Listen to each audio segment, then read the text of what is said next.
Điều gì sẽ xảy ra nếu một ngày nào đó vũ trụ gửi đến cho bạn một chuỗi các sự kiện không thể nhìn thấy bằng mắt thường để khiến bạn nhận ra rằng có một sự rung động, một quy luật nào đó đang diễn ra? Bạn có muốn biết điều đó hay không? Nếu bạn cảm nhận được điều này một cách mạnh mẽ thì nó có hai ý nghĩa. Đầu tiên, cái cảm nhận này có ý nghĩa vô cùng quan trọng đối với tôi. Thứ hai, tôi đã từng suy nghĩ về nó rất nhiều lần trước đây như một thói quen chứ không phải là bịa đặt. Tôi không cảm thấy hồi hộp về nó mà cảm thấy lo lắng nhiều hơn. Suy nghĩ của tôi chống lại sự phản đối của vũ trụ về những gì đang xảy ra hơn là ủng hộ lợi ích của chúng. Tôi đã tự lừa dối chính mình mà không hề hay biết điều đó. Khi nhận ra, tôi đã rất vui vì điều đó đã xảy ra. Nó đã làm sáng tỏ những gì mà tôi đã từng suy nghĩ trước đó. Bởi vì đó là luật hấp dẫn của vũ trụ. Attraction, attraction and attraction is only attraction. Lifestyle is simply learning how to live well. The last of the five major pieces. Here's the ultimate challenge of life. I've worked on this, you cannot believe how hard, since age 25. And that is, after applying better philosophy, attitude, and activity, and picking now up results. What are results for? Here's my ultimate challenge on results. To fashion, good word to jot down, fashion. Fashion for yourself lifestyle, or what we call the good life. That's the ultimate challenge. To take your results, take your money, take your results, take the return, take the equities you've gathered, and now fashion for yourself a good life, like weaving a tapestry. And Mr. Schoaf gave me all kinds of examples on lifestyle. He gave me two phrases that helped change my life. In case you have to leave early, let me give you these two phrases. It'll be worth the price of coming and being here today. Just take these two phrases home, in case you have to leave early. Here's number one. Schoaf said, Mr. Rohn, if you wish to be wealthy, study wealth.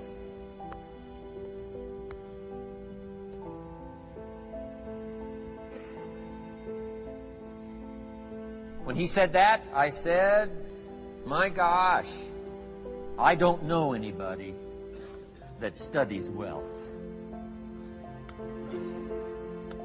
Where am I going to learn it?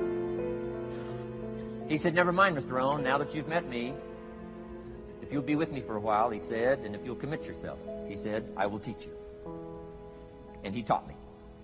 He taught me the books. He taught me the stuff. Changed my life. By the time I was 31, I was a millionaire. The man taught me well. If you wish to be wealthy, study wealth. If you were to show me your present economic plan, in a personal conversation between you and me, you say, Mr. Rohn, let me disclose for you my current economic financial plan for the future. Would I get so excited, I'd say, hey, I'm going to go across the country and lecture on your plan.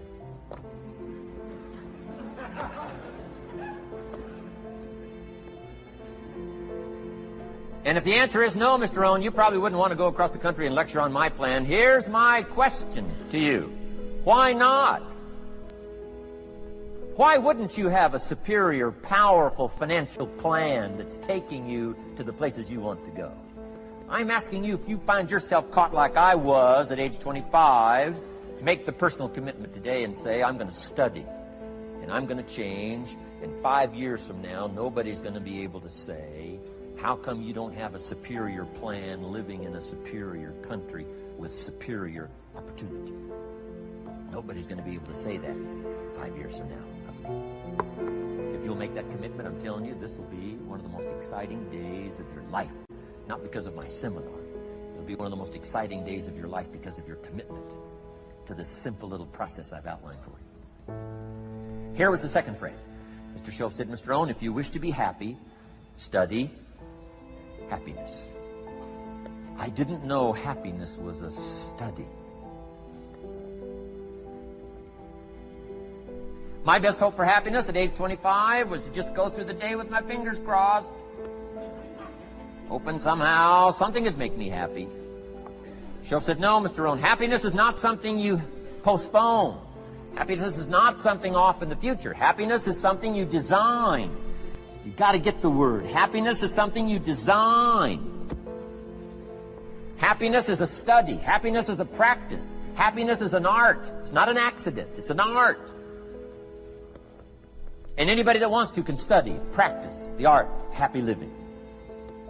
Happiness is like culture. Money doesn't make you cultured, but culture is within the grasp of all of us. How much is a book on sophistication in the marketplace? $4,000? No, $40. I'm telling you, in America, everything's available. Everything's within reach. All you have to be is committed to it and make it a study.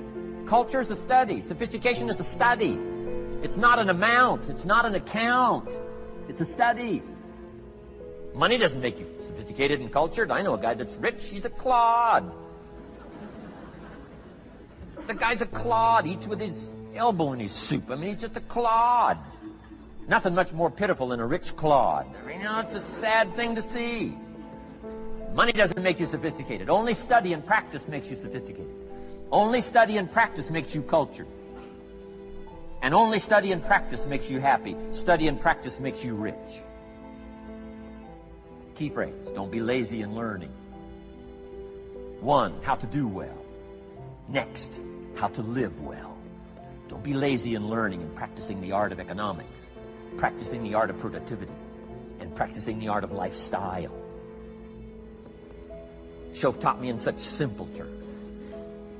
Shoaff said, Mr. Rohn, if you're getting your shoes shined, Shoe Shine Boy has done an exceptional job. You look down, you got one of the world's all-time great shines. And you pay him. And now, you got a little change in your hand. Question pops in your mind. Should I give him 1 quarter or 2 quarters as a tip from a neat shine? Here's what Shoaff said. If 2 amounts pop in your mind, always go for the higher amount and become the higher thinking person. That helped change my life. Here's what he said. Become a 2-quarter person. Now, you can tell that was a long time ago, when a quarter was a good tip. Now it takes dollars. But just substitute 1992, dollars for quarters. Shoaff said, hey, if you are thinking 1 quarter or 2 quarters, and you say, well, no, I'll just give him 1 quarter. He said, that'll affect you the rest of the day. The rest of the day, you'll look down.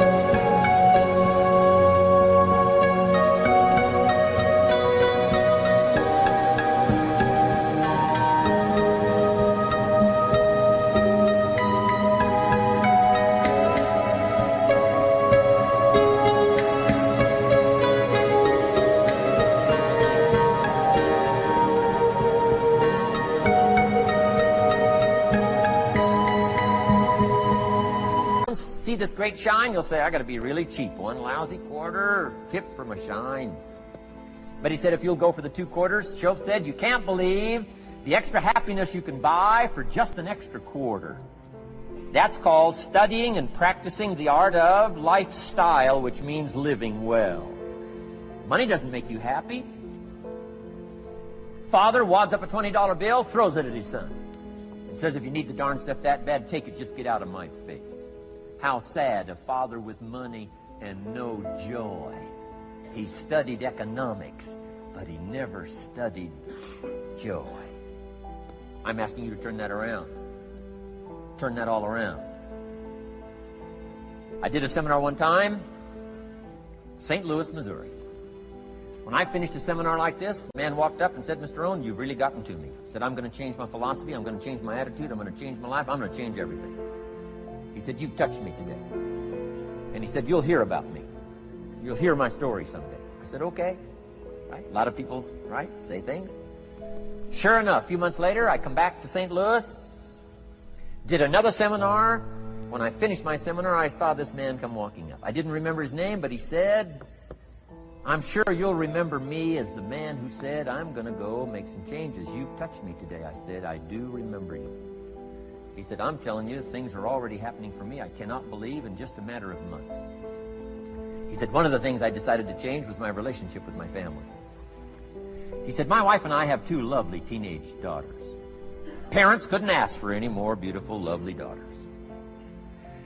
And he said, I'm the only one that's given them trouble. He said, these daughters of ours have never given us any trouble. He said, I've usually been the one all these years giving all the trouble and all the staff. He said, my daughters love to go to the rock concerts, and I'm always giving them trouble. They have to beg me for the money. He said, I don't want you to go. You stay out too late. Music's too loud. You're going to ruin your hearing. You won't be able to hear the rest of your life. And he said, I just get on their case. And he said, they keep begging. Finally, when they beg long enough, I say, all right, here's the money. If you have to go that bad, just go. He said, that's how I've been up until now. But he said, after I left your seminar, I decided to change all that, called lifestyle, living well. He said, you won't believe it. Not long ago, I picked up the newspaper, and I saw an advertisement, and I knew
it was one of their favorite performers was coming to town.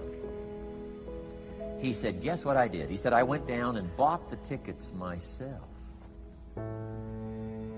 and brought them home, put them in an envelope. And when I saw my daughters later that day, he said, I handed them this envelope and I said to my 2 lovely daughters, you may not believe it, but inside this envelope are 2 tickets for the upcoming concert. They could not believe. And he also added, you'll be happy to know, begging days are over. Now they cannot. He said, now don't open the envelope till you get to the concert. They said, okay. So they go to the concert, come concert time, open up the envelope, hand the tickets to the usher. He says, follow me. And he starts down front. The girls say, hey, hold it. Something must be wrong. He takes another look, says, no, nothing's wrong, follow me. 10th row, center. Now they cannot leave. 10th row, center. The only tickets they were able ever to beg for was, right, 3rd balcony, can't see. He said, I stayed up a little late that night. Sure enough, a little after midnight, my 2 daughters come bursting through the front door. One of them lands in my lap. The other one's got her arms around my neck. They're both saying, you got to be one of the all-time world's great fathers. He said, Mr. Rohn, you're right. I can't believe. Same money, different father. He said, I've started making the changes, and I decided to start with my teenagers, my girls. He said, what a difference it's making in my life. And I'm telling you, you can do that with your lifestyle. You can do it with your sales career. You can do it with your management career. You can do it with any part of your life. If you're looking for equities, unmatched. Do not curse the only thing you have. Don't complain about the only thing you have, which is seed and soil, sunshine, rain, miracle, and seasons. But start changing and processing and evaluating things like we're covering today, and this process of change will take off for you. You will not believe what can happen in such a short period.